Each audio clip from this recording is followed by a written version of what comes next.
In the last video, we learned about skills, what goes into making a good one, how to write a tight description, how to make sure it triggers correctly, and hopefully you also had a chance to actually build a useful skill for yourself so Claude can help start doing some of your work in a more meaningful and consistent way. Now here's the shortcut. There's actually thousands of skills already out there, a lot of them built by Anthropic themselves, but a growing number of skills built by the community for specific and common tasks, and tasks or collections of skills that are specific to a job role. This module is all about going out and being able to find those tools so you can have Claude do more and more of your tasks without you needing to actually build them from scratch, how to tweak them for your use case, how to find the strong ones and spot the weak ones, and how to review them and make sure they're actually secure. Let's get into it. So where do we actually get these skills that other people have wonderfully created for us? Well, the first place where you can probably dip your toe in the water is just right built into Claude Desktop. So looking at my Claude Desktop, if I go to Customize, and you can follow along yourself, go to Skills and go to Plus, and we want to add a skill and we'll browse skills, of which there's several categories. And first up, you can see here that I have an organizational skill that's been distributed to me by my admin and created by someone else. And we'll get into that skills distribution in the next video. For now, let's just jump over to the Anthropic and Partners skills that have been curated for you and presented just natively in Claude Desktop. And we've seen this before somewhat with the skill creator skill that is installed by default. I can't actually remember because I've had it installed for so long. But if it's not installed by default, my recommendation to you is to go ahead and get that installed by hitting the plus button and potentially pick another one of the other skills here like document co-authoring or brand guidelines. Just go ahead and click the plus button to get that installed. And then when you drop out of here, you can see that we've got that document co-authoring skill created here.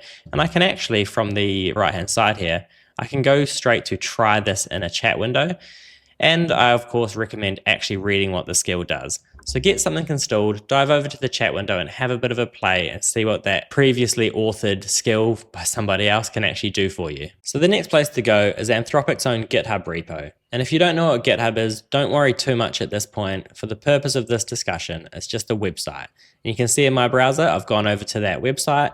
And as I scroll down, what we're seeing here is actually the README file being rendered in the browser. And the README file naturally tells us about what is going on in this repository. And it goes on here and gives us some instructions on how to actually install some plugins and skills. Don't worry about plugins too much at this point.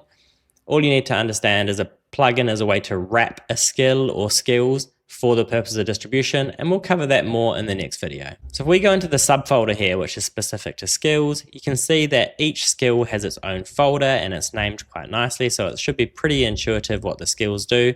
It's not an enormous list, but it's more than what we saw built into Claude Desktop. For example, here there's a PowerPoint skill, which wasn't in Claude Desktop.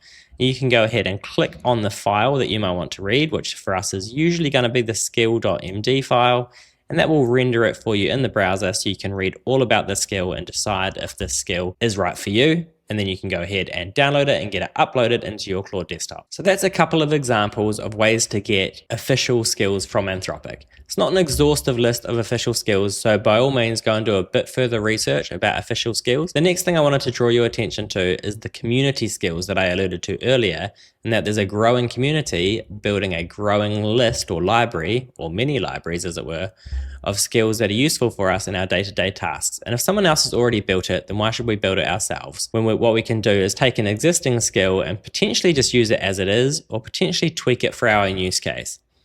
Now, when I watch other videos about Claude skills, it seems to me that this awesome Claude skills repository, GitHub repository, crops up time and time again. So I thought I'd just draw your attention to that. But the other thing that I do is just Google. Counterintuitively, I use Claude for most things, but for some reason when it comes to looking for Claude skills on the internet, I just Google it. So let's take a look at this Claude skills repository in GitHub. You can see it's really just a hierarchy of folders, and in some of these folders it's an umbrella folder which contains several skills, and then I can go into that skill and of course read the skill MD file and decide if it's right for me before I download and use it. And some of them are just standalone skills directly in that folder. So that's one approach, is to just browse skill libraries and get some inspiration and some ideas and think, hey, that could be useful for me. You can get it into your Claude AI and start testing it. You can always uninstall it if it's not good. The other way to go about it, or potentially a quicker way to have Claude help you with your work, is to use Google or Claude to search for skills specific to your job role. So let's say you work in a biotech startup, so you can just go ahead and search for Claude role-based skills and plugins based on biotech. And off the back of that search, just as an example, I found this repository from someone called Cadence, I think it's Cadence, of scientific-based skills. So looking through this looks to be super useful for that job role. So I highly recommend you go out and look for things that are specific to your industry or job role or task that you're looking for. Finally, and surely the best place for you to get skills is going to be from Hybrit's own repository. It's currently a work in progress, so I'll provide the link in the show notes because by the time this video is edited, it should be live.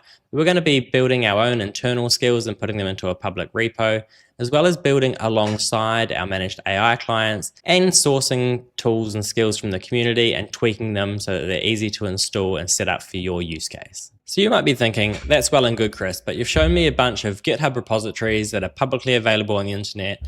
How do I know that these skills are safe? And how do I actually get them off GitHub? I mean, I'm not a developer. And if you were a developer, you'd already know. So let's first address this. Is it safe? I mean, somebody else wrote this skill. So how do I decide if A, the skill is going to do what I want it to do, and B, if it's actually safe to run on my machine? Now, I've picked on this clinical decision support skill, which is a good example for this context because I know nothing about this topic. So I really need someone else's help to understand what's going on here. And it seems obvious to me that I'm going to lean into Claude to do the heavy lifting for me here. I've had the conversation actually offline and I've left the full conversation in its raw format so you can see a couple of things, mainly what sort of errors I had with the way that I've asked, and two, just to point out that it's not really about the prompt engineering and asking Claude something in the perfect way the first time. It's just about having the conversation and keep going until you find out the information that you want. That said, let's dive over into that conversation and see what I did and what I possibly did wrong and what it pointed out that surprised me. So I jump back to the top of the conversation. I've asked it to review the skill, if it's efficient and safe, and just given it the URL of the skill MD file. I'm not going to read this out sort of verbatim. It's a long conversation. It was interesting that out of the gate, it sort of pointed out that there's mandatory AI generated images here, and that's not good for a clinical setting. And it pointed out a lot of concerns that it had about the skill here. That's really not what I was trying to ask in the first place. I was trying to ask about viruses and malicious payloads and scripts doing dodgy things. So I carried on the conversation and I gave it access to the whole folder so it could see the scripts file. And then I started to hone in on the clarity about what I was asking. So here I'm sort of saying, is it safe to run from a virus standpoint? I'm getting more specific.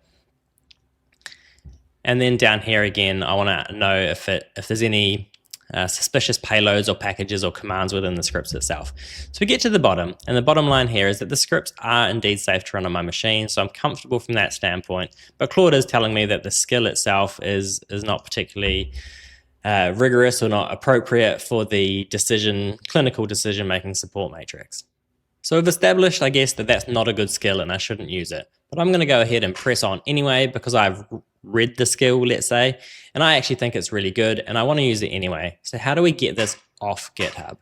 Now, if this is just a standalone skill, like a skill MD file with no scripts and references and assets, you could just go into the skills MD file and look at it from a code view and just copy and paste that and save that as a skill MD file. And then you're good to upload it to Claude. But a lot of these skills contain other folders, and because this is not a GitHub course, I'm going to show you a really inefficient way, and probably what I wouldn't recommend to a developer. But from a simplicity point of view, what you can do is go back to the root of the repository, and on this code dropdown, just download the entire zip folder. Now, I've done that ahead of time here, and you can see in my downloads, I've got the downloaded zip folder. But because I don't want to upload every single skill, I've unzipped it. And what I can do is just navigate through it, go to the scientific skills, and let's stick with that clinical decision-making skill. And I've got the files in here. Now I want to just show you something quickly. If I go, you can see that I need for this skill, I need some supporting scripts and some assets. And if I just have a standalone MD file, that's sort of all I need. And I can go to Customize, go to Skills, add a skill, and upload a skill. Now, if I just upload the skill MD file as it is, you can see that it looks like I've got a successfully uploaded skill. And here's my clinical decision support skill, but sort of different to this mailbox next skill, you can see that there's no supporting files and folders with that skill. So I've not actually uploaded everything that I need. So what I need to do here is I'm just going to uninstall this skill, and I'll go back to my folder. I'm going to go one layer higher and just send this skill to a zip file. So if I zip that up here, I think that's already done. I think it's at the bottom. Yep, there we go. So now if I go to add a skill and upload a skill, and I'm going to drag in the entire zip file.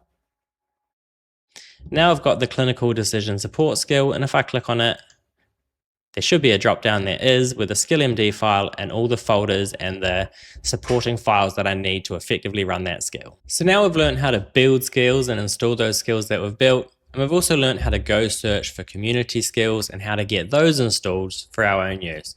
It begs the question, which one is better? And for me, it's really about built skills are for personalization, where things need to be done how you want them to be done exactly. And marketplace skills are probably better for more generic type tasks, or perhaps when there's like a widely accepted industry standard practice. For things like creating a document is probably a generic skill, but to create a document with a specific type of brand guidelines or particular workflow with things in a certain order is a build yourself skill. Of course, there's trade-offs. Build yourself skills might take longer, whereas marketplace skills can be found and installed quickly. And where I think most businesses are going to land up is clearly in a sort of hybrid setup, where you've got a series of core and internally built skills that are specific to you personally or to your business, and a collection of perhaps community sourced skills that might have a broad application. So I hope that helped you see your next step in the skills journey. For me, skills is really probably the most important and powerful piece of these AI tools. It's just you need to know the other stuff before you really get to it. In the next video, we're going to look at distribution of these skills. So if one person in your business has built something incredible that other people could get value on, or found something in the community that would apply across teams or across the business, how to roll that out. And also we're going to look at plugins, which is really just a way to package up skills for simple distribution. But the power here is that we can package several skills together into one plugin, which might form a set of skills that does a particular complicated task, so skill stacking, or it might be a set of skills that really fills out a job role. If you're a business owner, this next phase of distributing these skills to the right people automatically is really where the power of scale here comes in. If you're still with me, thank you so much. Hopefully you're getting value from these videos. And if you are, please go ahead and like and subscribe. It really helped me make these videos. And in the show notes below, there's a bunch of resources that we've made for you. Follow those links and have a look, and I'm sure you're going to get some value from it.